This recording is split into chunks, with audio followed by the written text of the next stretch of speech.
have to buy a license to produce, and if you produce too much, that's when you have to dump your milk or whatever you have. Yeah. Is that right? That's right. That's why they call it supply management. So the whole idea is to create fake equilibrium. All I know is that when people are showing up at the grocery store, and I just had a conversation again with a fellow grocery shopper last week, is people are horrified by the price of what it costs to buy different products that they used to be able to buy.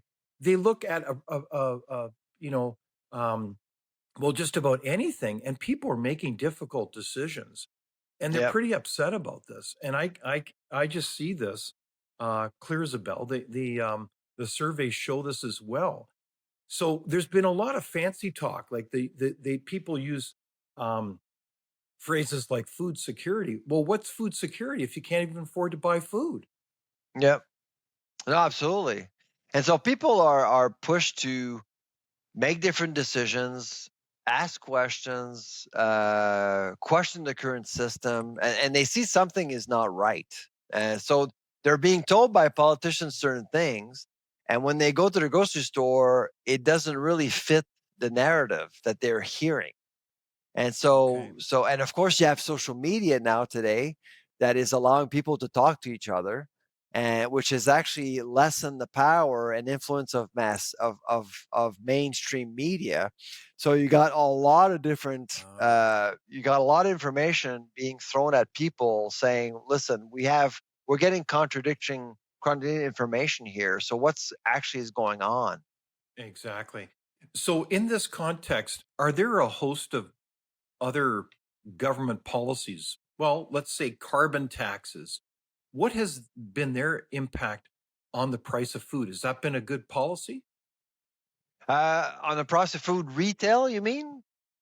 It's not. It's Retail not. producers? Well, it's not clear retail, but certainly wholesale. There are issues there for sure, and as you know, uh, Prime Minister Carney paused the consumer part of the carbon tax, but the industrial part is still there. And to me, the biggest problem for the agri-food sector is the industrial carbon tax. Why? Because why it's making the sector less competitive overall. Hmm. You're Hmm. paying more tax, and of course we're asking farmers, processors in Canada to compete against farmers and processors from outside of Canada, like in the US, for example, where there are no carbon taxes at all. And so I've always been concerned about how the policy is impacting the competitiveness of the sector. Because with Man. price, a lot of economists have actually argued, oh well, the carbon tax is not making food more expensive, and we've actually tried it ourselves. We've never been able to correlate the policy with retail prices because retail prices is distorted by so many different factors. It's hard to Mm. isolate the one factor, which is the carbon tax. But wholesale prices, there's less noise impacting Oh, wholesale I see. because you can actually predict prices based on input costs much more easily. Correlations are clearer and stronger. So it's easier to isolate the carbon tax policy onto what's going on wholesale.